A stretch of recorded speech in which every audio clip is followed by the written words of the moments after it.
Hi, everybody. Welcome to the Kimberly Cloud Show. I'm your host, Kimberly Cloud. So today we're going to be working on Project 1, Step 6, reviewing all the information that was given to me and that I wrote and what errors need to be adjusted and sending it to the teacher and moving forward with more assignments and more reading, not just stop. Let's get started.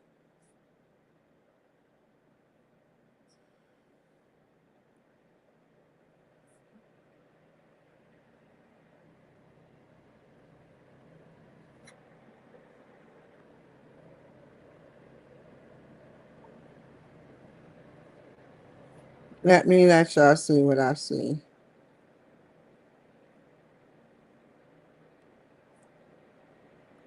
Can you see what I see?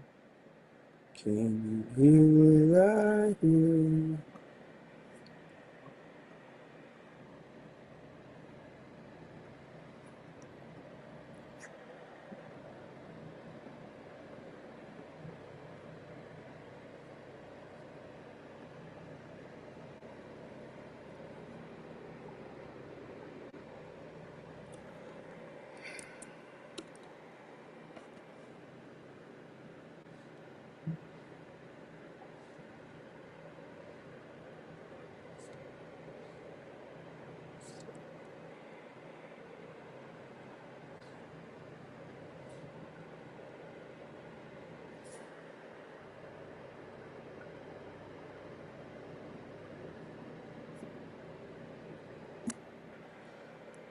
The first project says, describe 3 ways in which Meet Org future will be different from how Meet Org is today.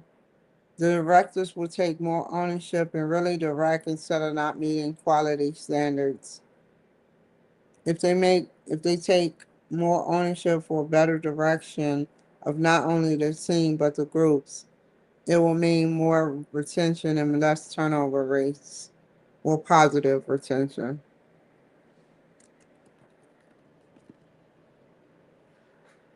No, voluntary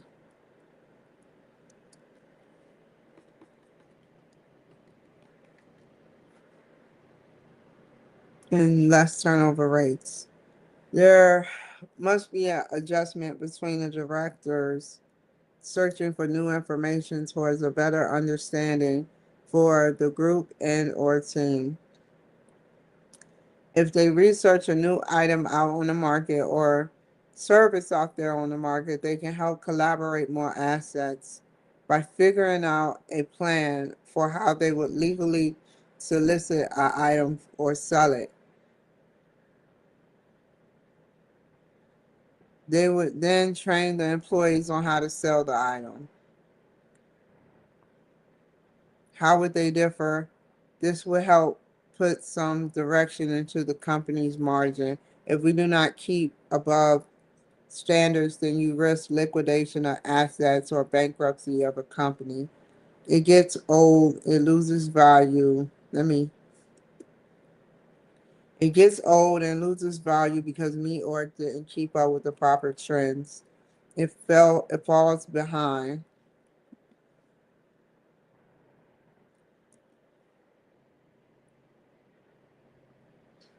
And only a selected few reap the benefits,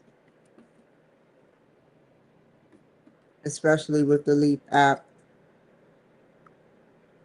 services.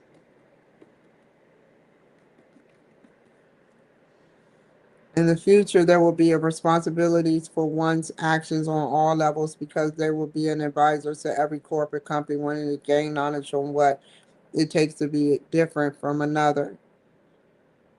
It takes being beyond the trends and reaching out towards the sky. New York has a lot of complaints, and they are crippling when 40% of whites leave, comma, and 23% of Hispanics leave, and lastly, 20% of blacks leave.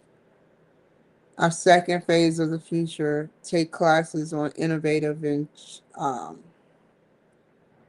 transformational leadership to see how to keep innovating employees to use cross-functional ways, uh, team team ways where they bring in everyone from production, sales, marketing, finance, and legal. They do not have a managerial position, and that is their weakness. Everyone is directing and giving their expertise. Meet or needs a production team for the future, and this way, every employee, all angles.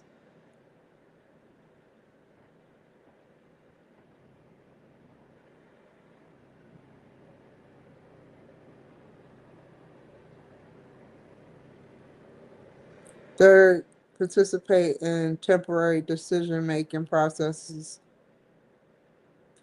Wait, meet or needs a production team, which production teams entails cross-functional teams. They work from different departments to get the job done, and they disband.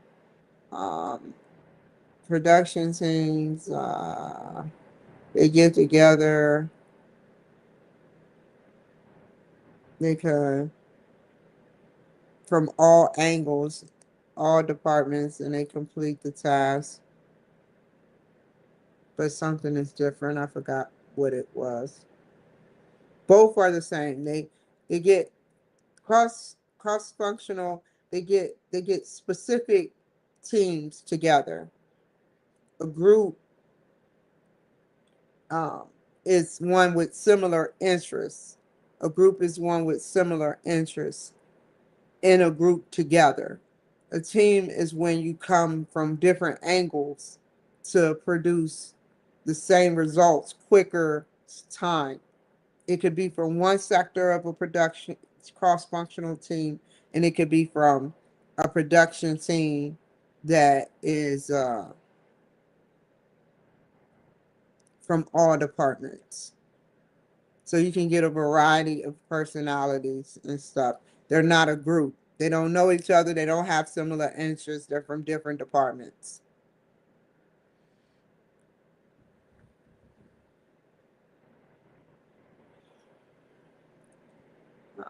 The third fundamental future change is that there will be a system of accountability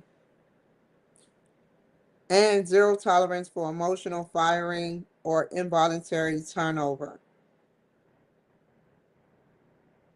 for illegal.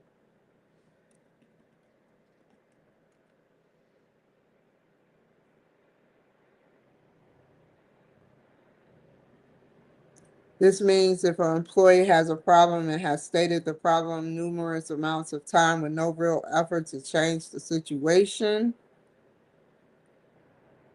then the leader above must own and claim that their direction failed. No firing, just more corporate intensive classes. Redirection.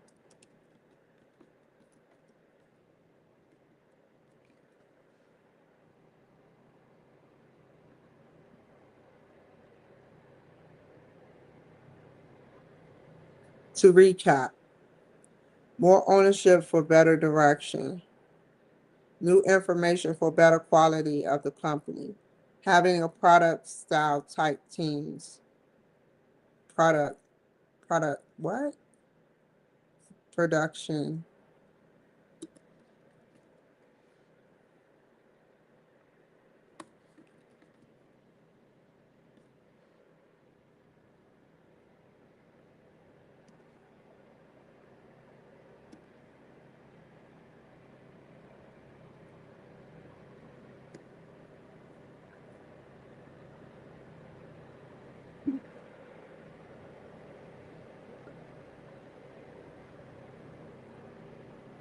Name three future organizational values and beliefs needed to support the future vision. The org should be very consistent with their traditional values needed for structure. The org have their values do their employees by making sure they adhere to their standards as being managers. They must first analyze directive from corporate and learn how not to only digest but regurgitate dialogue to the direction of the team. In doing this, you must not only analyze but make sure or also make a safe haven to tell employees without emotion about the checklist that teams will explore together. Their values must align with their beliefs. When you align positive values, such as asking a manager about your unknown expressive feelings with HR, your supervisor, it's imperative to use critical thinking and engage in normalized dialogue while staying controlled. Then both parties can have a normalized back and forth conversation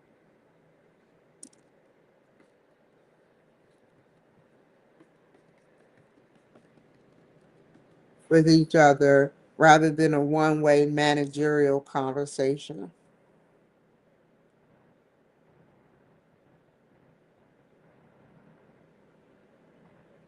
Second, future organizational values and beliefs that are needed to support the future vision is to seek out what motivational and inspiring tactics that employees can create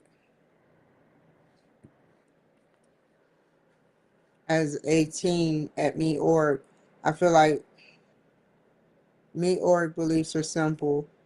What they value versus beliefs are wrong. A lot of people have been complaining about the jobs, and I said that already, but what is my point? New York must motivate by keeping their employees engaged and keeping a positive life themselves, respectfully. So you give positivity back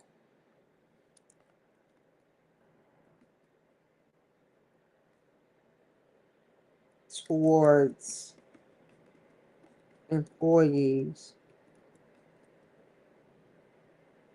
positive aspirations, and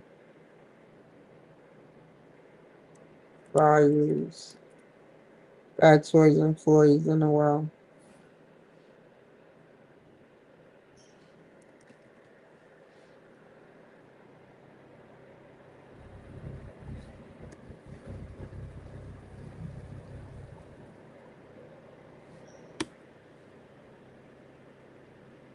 The managerial system that must be obliged by for a better future must consist of not clicks, but a professional, meaningful, thoughtful dialogue that is not only consistent with of motivational features and factors, but encouragement and showing the unknown positives to the employees. Employee diversity comes from all walks of life. We must learn to engage with vulnerabilities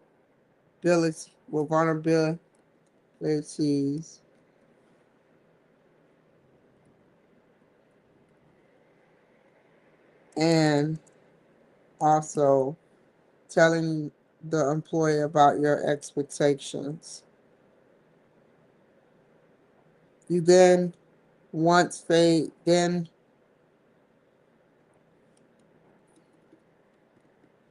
once phase one is complete, tell the employee about the direction of where the company is going and how you like to accomplish it. In phase two, you give them expectations while still navigating the expectations and rules.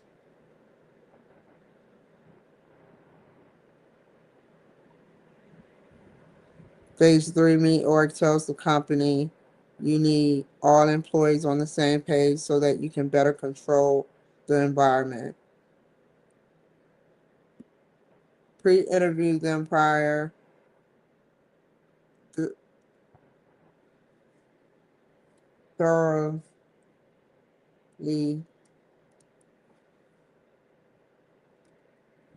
evaluate, thoroughly have an evaluation of their expectations, press, pressure. Y'all remember going to the Greyhound bus station? You had to pay a quarter to use the bathroom, so the children would just climb under the daggone stall. Just FYI, just trying to keep people joking and laughing. Anyway, and pressure that would go on while in the workplace. Acknowledge the plan of accuracy might not always fall on the needle. Address any concerns that me or employees might have.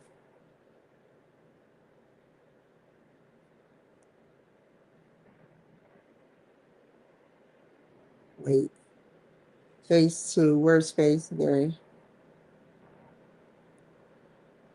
Did I say it was 3 phases?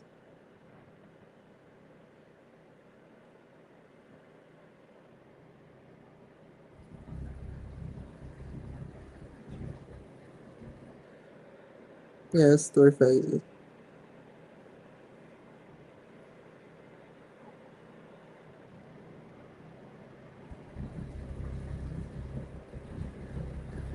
Lastly, a third feature organizational values and beliefs that once me org is adjusted with the post employment employees we need to keep those creativity and endurance going by evaluations and rebuilding.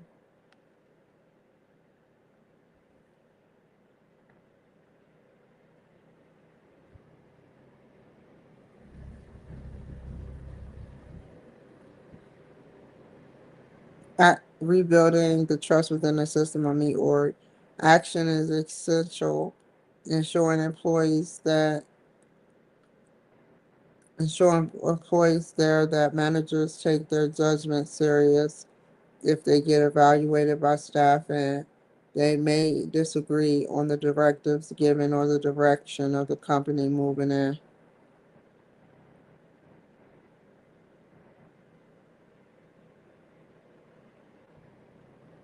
Positive actions will make it possible to have transference of equal power and control through remaining positive and sharing words, sharing kind words while being transparent with me org's managerial style towards the goals and future of the company. To recap, I've said what I've said, which would be 3 values and beliefs of the future is to adhere to the standards of a manager um, within me or company.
There must be an adjustment between the directors searching for new information towards a better understanding.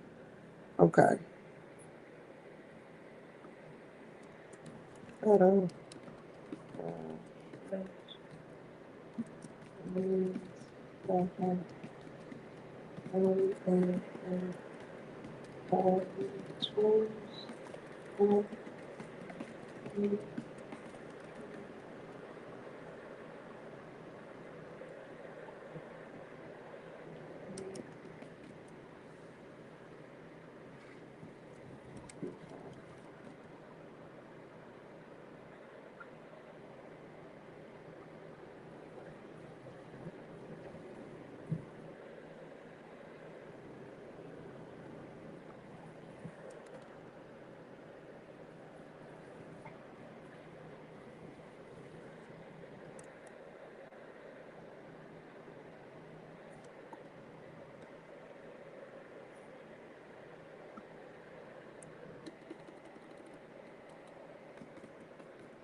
Stress is any event that puts a mental or physical demand on your body. Work-related stress, also known as occupational stress, is a related concept that has been of interest to researchers for decades. Malik and Shashabadin define work-related stress as a change in psychological, physical, or behavioral response to a workplace challenges and threats posed to employees.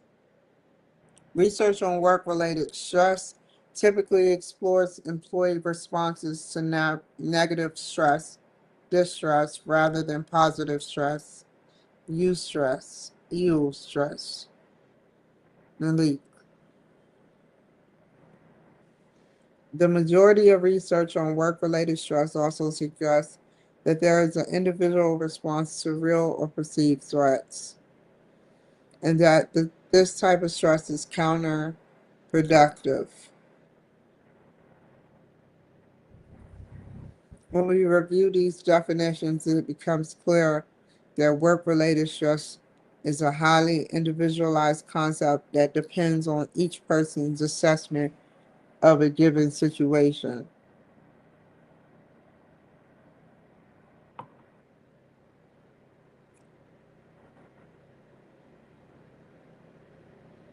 Resilience is a concept related to stress that is also highly dependent on the individual. Resilience is the demonstration of positive adaptation in the face of significant adversity.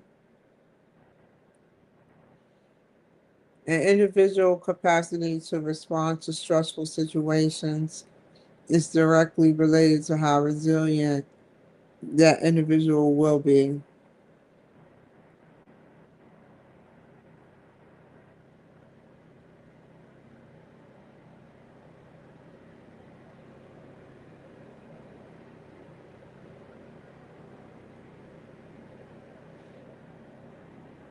In one section, we will explore the causes and impact of work-related stress and how individuals experiencing negative work-related stress can build their resilience.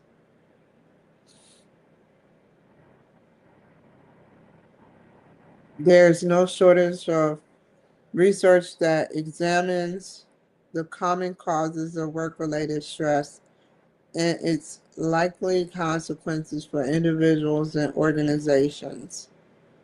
Kumar suggests that work-related stress is the result of discrepancy between expectation of the employee and the demands of the employer. Other causes of work-related stress include work overload, job insecurity, insufficient rewards, and relationships with colleagues. Work-related stressors can be acute, chronic, combination, or both.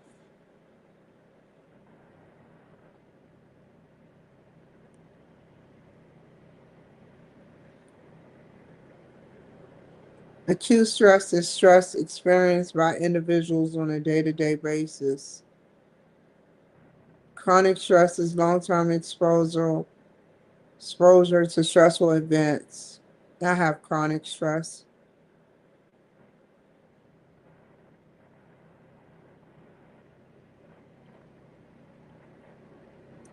Work-related stressors, whether acute or chronic, have a significant impact on the individuals and its organizations.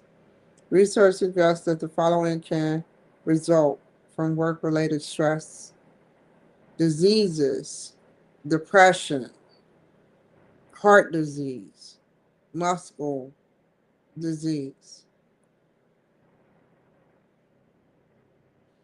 I mean, if you look at the facts, which is if you sit up there and talk to water, water changes its texture or it changes the bubbles inside of the water versus if you talk positive to water. So the more negative people talk, the more outcome negative for you unless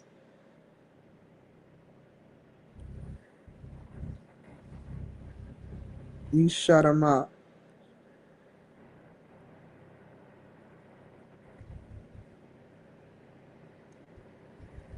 Impact on other facets and individuals' mental, physical health, sleep disturbance, anxiety, loss of concentration, poor decision making, lack of initiative. Organizational outcomes such as decreased productivity, decreased efficiency, and increased employee absenteeism. When it comes to managing employees at work related stress, both the individual and organization play an important part in ensuring that this is done in a positive way.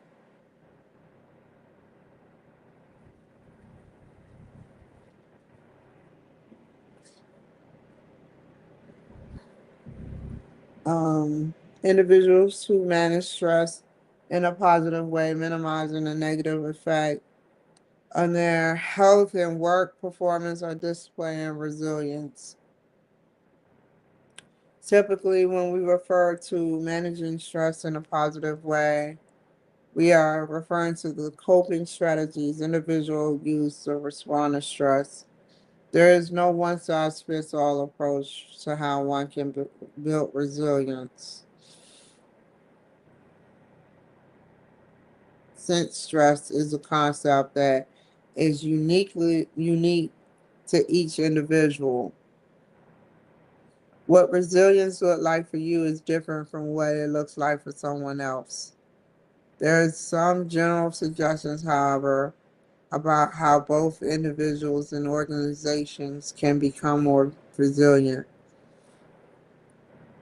Research suggests that adaptive coping strategies are most useful after exposure to a stressful event. Participating in recreational activities, mediating, using employee assistance strategies, and seeking professional help or social support are examples of adaptive coping.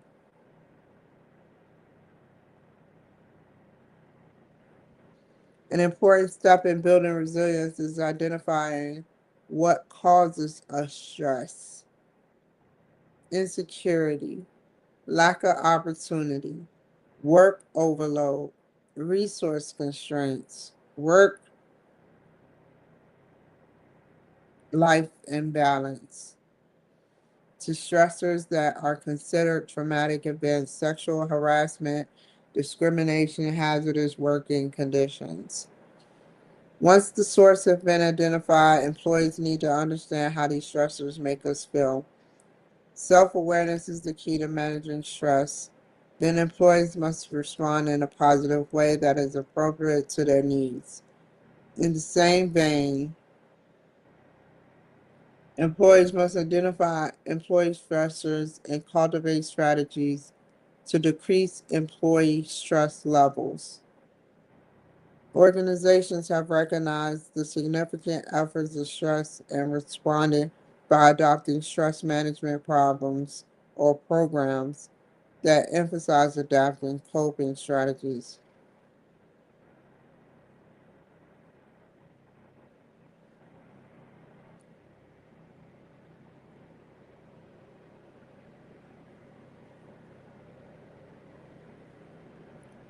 An example: Malik and Shahabuddin report that an imbalance of work life occurs when a person is dedicated too much time to their career,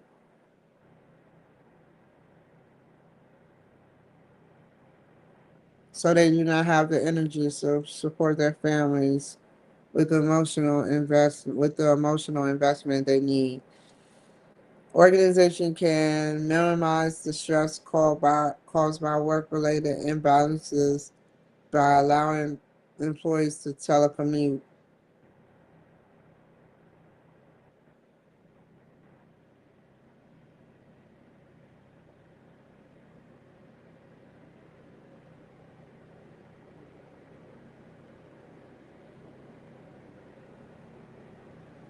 On the other hand, a lack of resilience will be demonstrated if an individual displays maladaptive coping techniques, detrimental behaviors such as avoidance,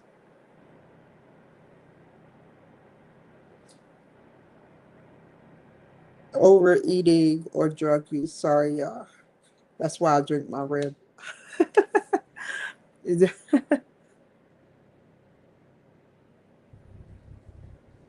Okay, let's see.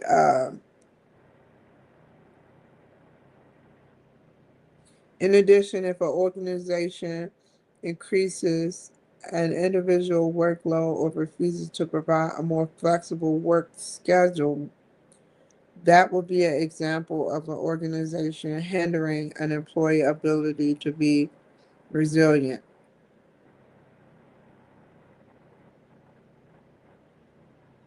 I have a big example of somebody trying to, um,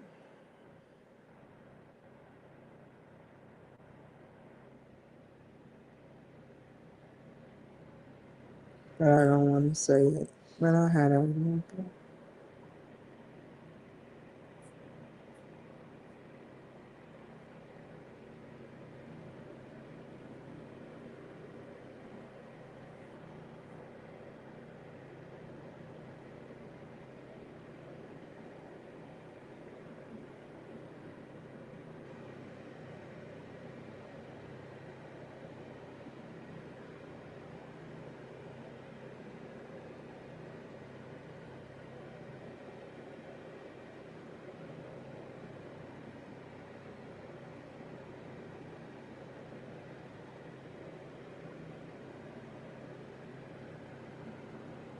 Organizational culture is the sum of beliefs, values, and assumptions that represent shared meaning among members of organization, guiding their behavior.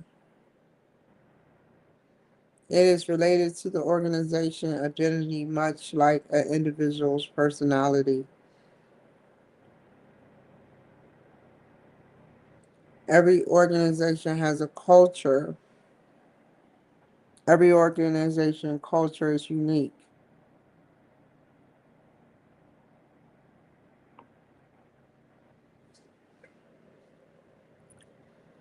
Here, we examine the meaning of culture in work, organizations, and important features.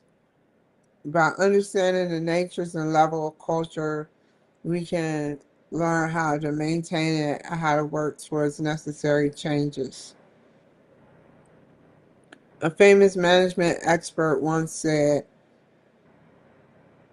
"Our organization is a body of thought, thought by thinking thinkers." This is a word puzzle that is meant to make us think,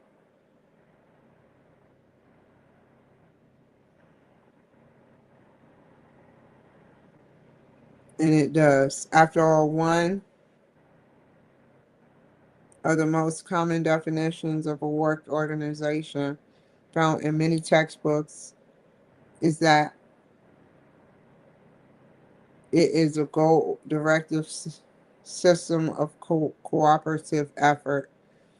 The standard definition says nothing about thinking.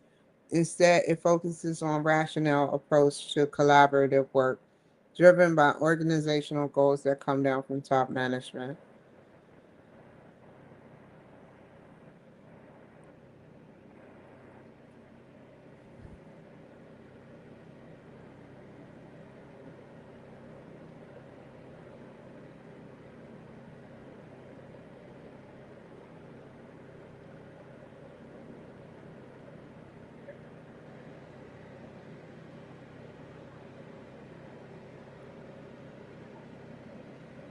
In contrast, body of thought implies that an organization is not something tangible, but rather it is whatever we think it is. It is cognitive rather than physical in nature.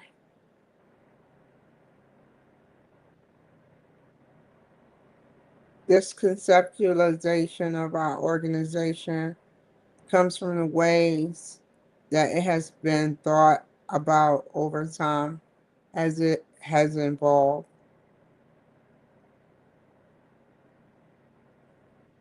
Further, this conceptualization comes from thinking thinkers, or the people who have reflected on their work and how it is done most effectively in this organization and who continue to do so. The culture continues to evolve even today as people make sense of what they do together. For example, do we work in offices or with walls and doors or in open cubicles? Which way works best? What meaning does an open cubicle have for us? Accessibility and open communication or lack of trust and little privacy. If our organization has both, who gets offices rather than cubicles, and why is that? Why does that? What does that tell us about who and what are valued? Our answers to these questions are not apparent in our standard definition of organizations, but they tell us a great deal about the organization and as it's perceived by its members.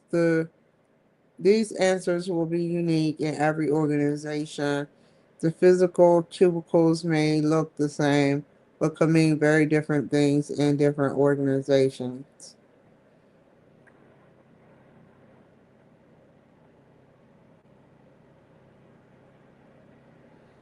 From the perspective of organizational culture, many aspects of organization are symbols that have meaning for the members of the organization.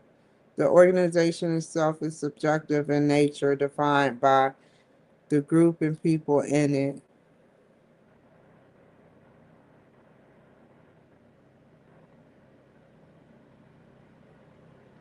The organization itself is subjective in nature, defined by a group of people in it.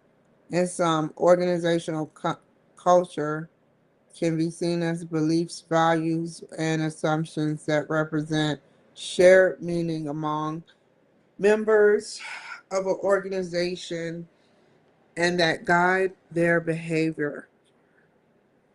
You can't get in. It becomes part of the identity of an organization, much like an individual's personality. An individual organizational culture can lead to better organizational effectiveness and performance, customer satisfaction, and sales and for profit. For a deeper understanding of culture and how it emerges in a group or organization, we can consider the following explanation of an organizational um, culture. Organizational culture is the pattern of basic assumptions that are given to a group who has invented, discovered, or developed in learning to cope with its problems of external adaptation and internal integration, and that have worked well enough to be considered valid and therefore to be taught to new members as the correct way to perceive, think, and feel in relation to these problems. From this, we learn the assumptions inherent in culture, emerge in problem solving, and that this process is not only about how best to coordinate the activities internally, internal integration, but also about how best to adapt to the organizational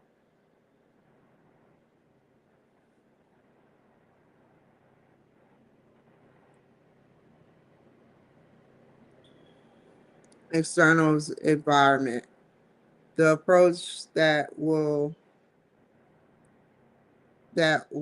well are adopted and then taken for granted as a corrected way to solve these problems in this organization.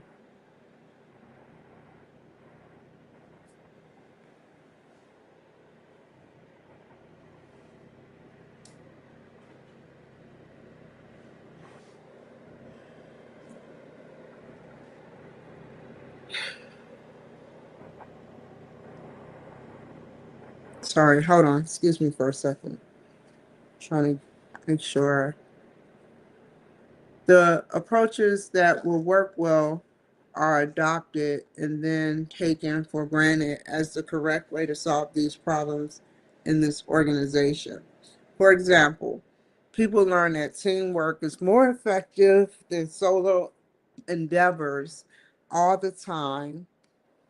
Then this will become a taking for granted practice in this organization or an assumption.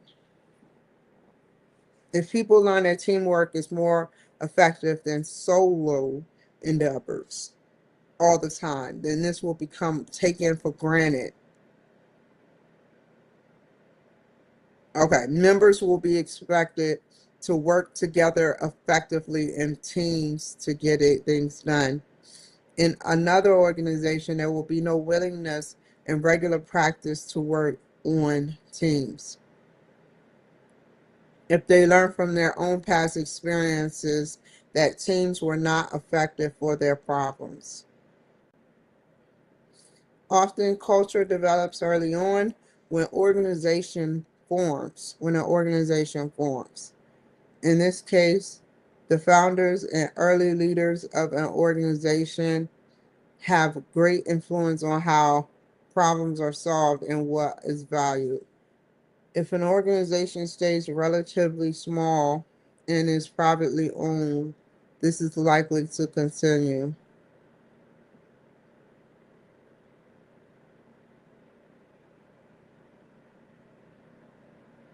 In larger organizations, this becomes more complex as subcultures develop and top executives come and go. Each leader will influence culture by example through actions and policy changes.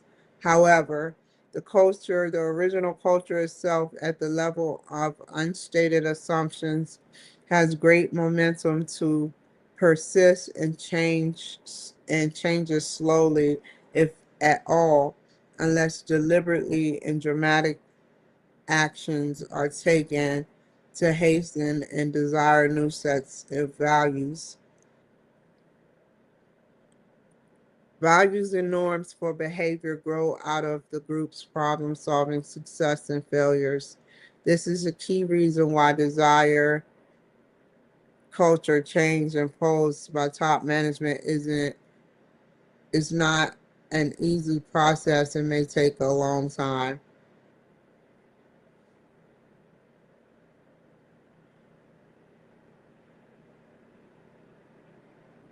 The roots of organizational culture rest in how people in groups develop their own unique social reality.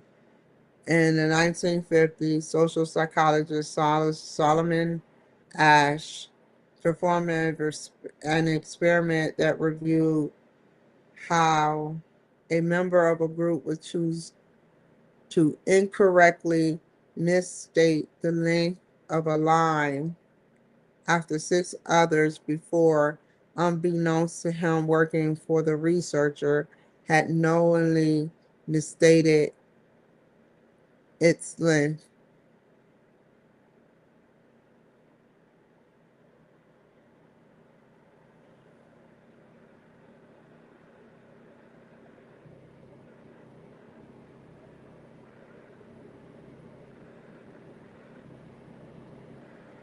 40% of the time, the error would occur. However, when no one else was present to speak beforehand, stating an incorrect length, individual research participants were incorrect only 1% of the time. This experiment became famous because it revealed the powerful impact of social pressure for someone to conform to a group. The culture in this organization has a control effect on its members, and is a way that the group ensures compliance with the values. Function of a culture. Organizational culture emerge from a group's shared understanding of reality. It binds them together, creating a shared identity. This common identity provides clarity and in some cases help people stay motivated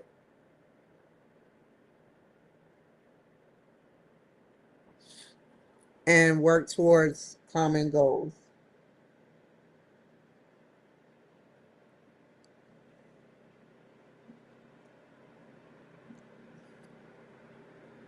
It overrides self interest and guides their behaviors in specific ways.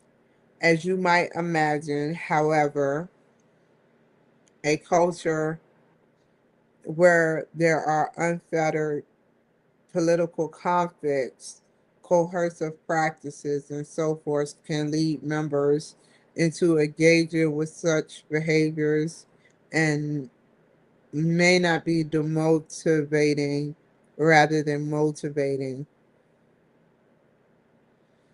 Each culture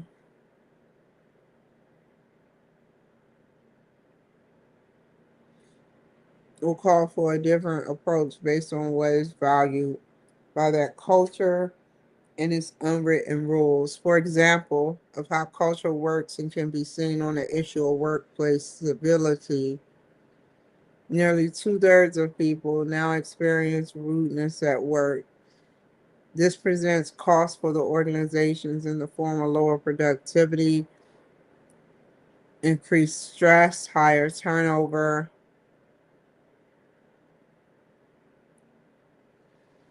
more absenteeism, among other measures. Actions for fostering more civil culture include rewarding civil behavior, culture managers and employees, holding people at all levels accountable for their behavior, and modeling civil behavior yourself. As people learn that civility helps them solve problems more readily and be more effective in their work, it can hold and become a core value in their culture.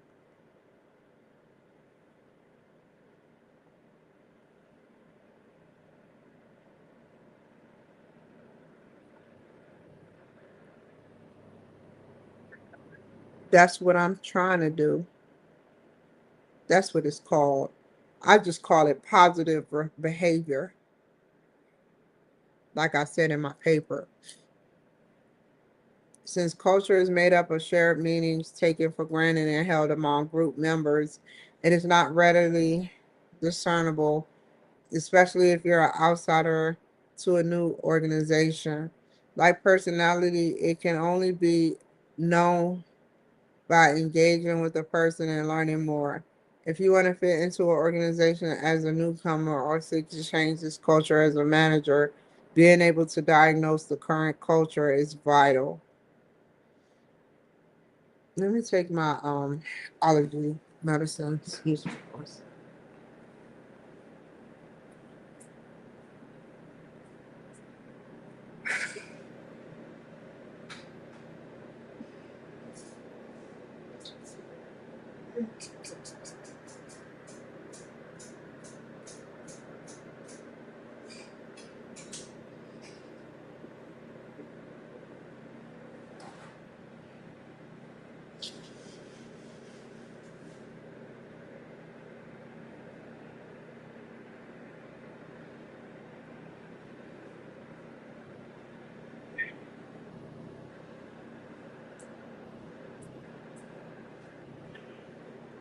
Hold on, you guys. Taking a little quick break.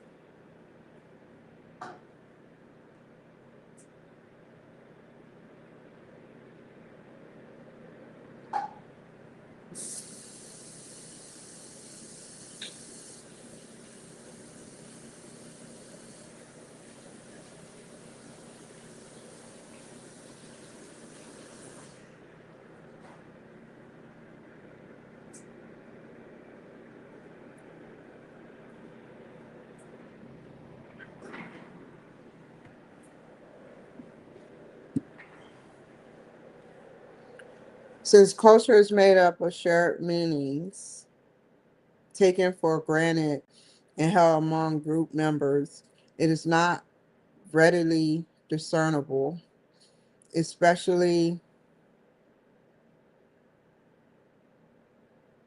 if you're an outsider to a new organization. Like personality, it can be only known by engaging with the other person and learning more. If you want to fit into an organization as a newcomer or seek to change its culture as a manager, being able to diagnose the current culture is vital. Culture exists in all at three levels. Top level, artifacts. The physical and social environment of the organization. This includes elements such as the formal organizational structure, jargon, stories people tell, rituals such as annual budgeting cycles, holiday parties, etc., clothing, uniforms, symbols, logo, flags, the physical workforce, place features, long-standing traditions such as civil service rankings. This top level stays easy to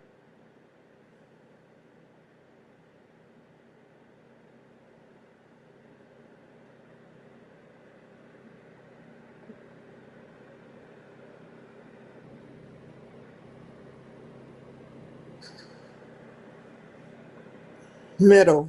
Value and beliefs. The preference that members espouse, what they say, believe in, and how things should be done. Middle level provides more insight on culture based on what members say is important in this organization. By asking, we can begin to understand the official reasons why they do the things that they do, work on teams rather than solo. However, what people say is important is not always what truly is important to them. Just imagine five people and they split the work equally, right? Imagine that. Now, imagine now five people that split the work plus do more, exceed the expectations, do the work plus 75% work, more work in the future. Those are the people that Facebook are looking for.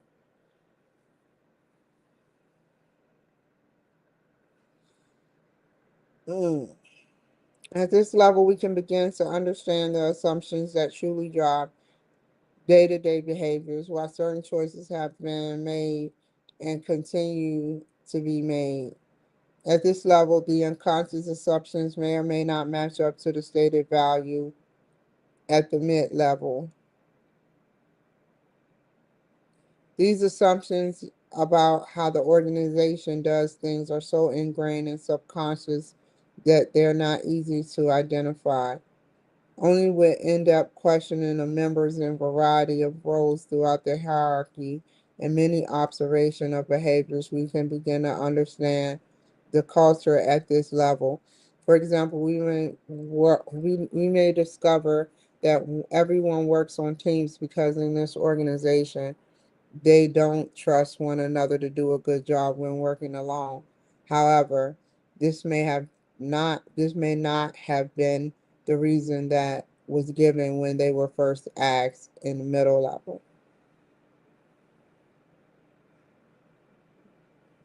Identifying culture. Identifying the culture in a group or organization is a process of carefully or observation and speaking with the members of the organization at all levels.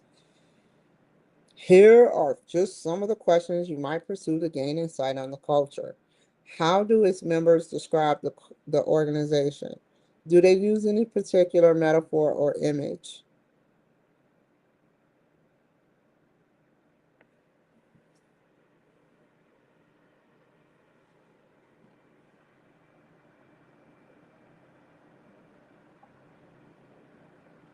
What is the physical impression and feeling that you have walking around the organization? What are the do's and the don'ts? What are the official espoused values match the ones that seem to be in use? What jargon or buzzwords tend to be used a lot, and what is their meaning? What are the stories that are told to newcomers about the organization in the past and its people, such as its good or bad leaders or troublesome employees? What do executives focus on their communications? What do executives focus on in their communications? How is performance measured and who individuals and groups is rewarded most and most often? How do managers react when there is perceived crisis? How do people treat one another with respect and civility? How much professional development and coaching is done? Who gets excluded from important meetings and rewards? Who is listened to?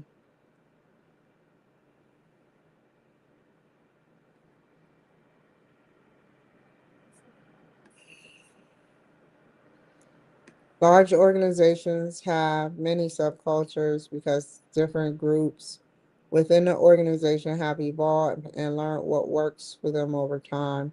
In fact, there may be greater variation in subcultures of a large organization, that there are differences between the culture of the large organization and another organization. This means that understanding the culture in a large organization requires a lot of investigation of the different subcultures, since they are quite likely quite different from another, even though there will be influence to some extent by the larger culture. Subcultures often emerge from specific work groups. For example, informational technology group may develop norms that cause um, informality. They may have a flat structure, dress casually, work odd hours in solitude, and work well into the night to solve a problem. In contrast, human resource group might have strict norms about following policy at all costs due to the legal implications of their work. They may dress formally and work 8 to 5, have a clear, rigid train of command, and have an open door attitude for any employee to come in with a problem.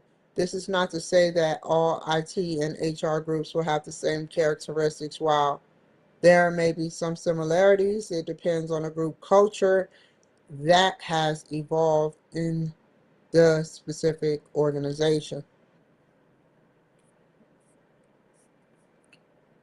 What just happened?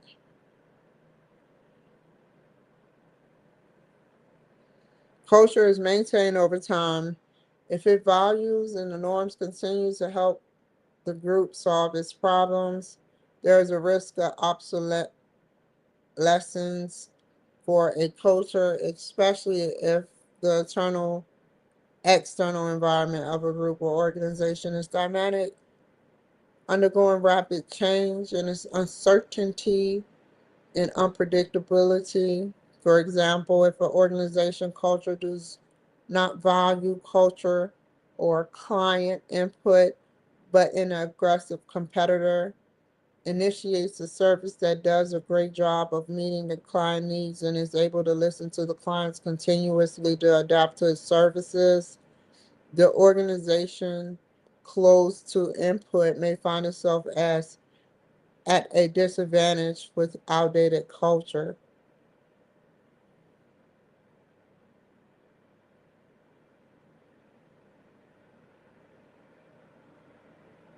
An obsolescent culture may be maintained for some time before declining performance effects are traced back to the culture and changes are made. Sometimes new management helps illuminate the need for change and try new ways of doing things. The selection of new employees is an example of how current values are maintained in a culture. And homogeneity is value over diversity. New hires will mirror existing staff. They will have the same values, similar cultural and educational backgrounds, and be similar in terms of racial, ethnic, gender identities. It is common for people to unconsciously as well as intentionally hire those like themselves. A key reason why members of minority groups and women frequently face difficulty being hired into prestigious roles and rising in the hierarchy of many organizations. While I didn't put this shit, but it's true.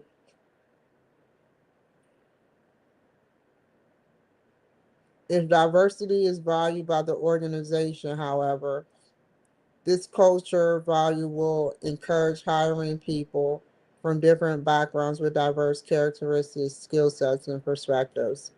Culture is also maintained as new employees are socialized into an organization. Consider the example of how new military recruits on a rigorous progress or process of basic training. A formal new employee orientation is one way of that this onboarding process is done in other organizations. Also consider what new messages new staff members will say will receive about the culture when it's no formal introduction and they are simply given a difficult task and a deadline. Are they learning merely that they have independence and problem solving, or are they learning that the management of the organization is uncaring and does not value the support of others? New employees may not know at first which interpretation is most accurate, but they will learn as time passes through observation and conversation with coworkers.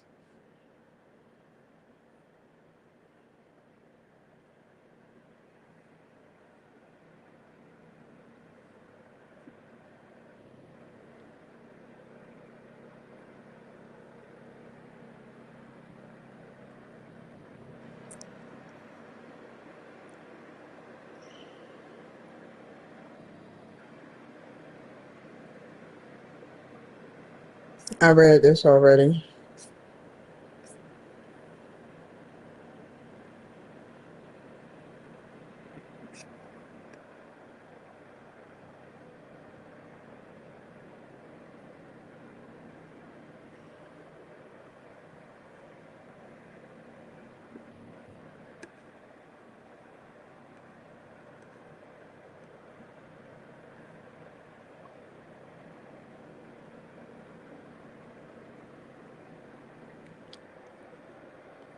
Those are the external, the factors,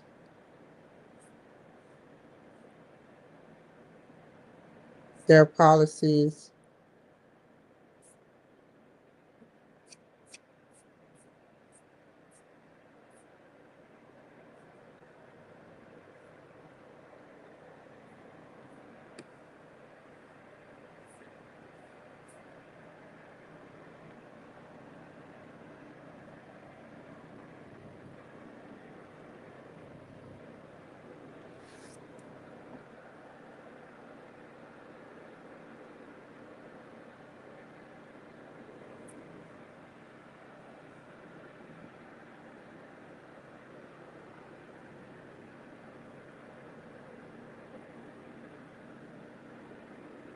I have to talk to him first.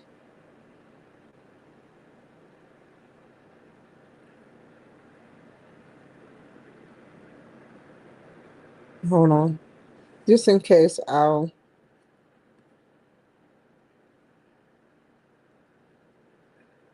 third step. Realistic and attainable visions with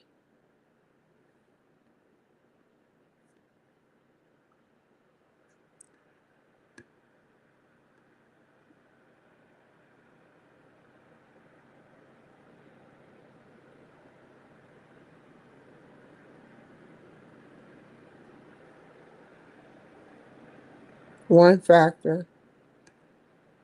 One factor.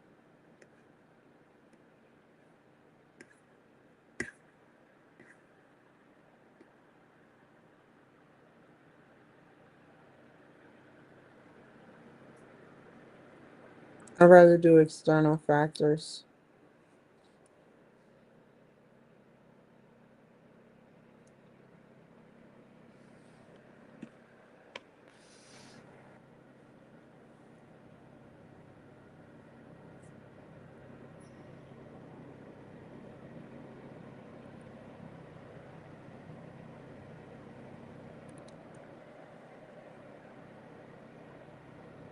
I need to write the teacher anyway and tell him that the people I had a group with prior to this, that I don't want to be in that same group. Step two.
Um,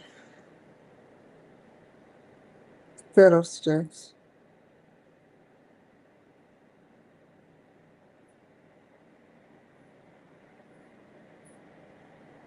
Questions regarding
I can't do anything else. I'm gonna wait on my teacher. So I got this whole weekend.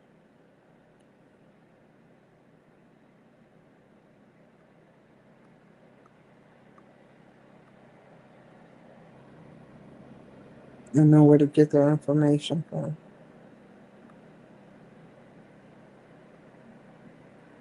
Okay, you guys. So to recap, what I did was I read all of step 6. I read step 7. I had to stop. They requested and they told me to consult with my teacher. I sent him a message. We already discussed how his rules are. And so I'm going to wait exactly till Friday, and I'm pretty sure he'll get back through earlier prior to Friday. And that's it. There's no punchline. There's no extra quote. There's no however, but because, it's just simple. I have faith that he'll contact me back. Um, Today was a hectic day, but I'll get back on here and I'll talk about that after hours. Tonight, what I'll do is I'll do politics after hours. And so that's what we'll do tonight. I'll uh, do something where I'm doing politics after hours.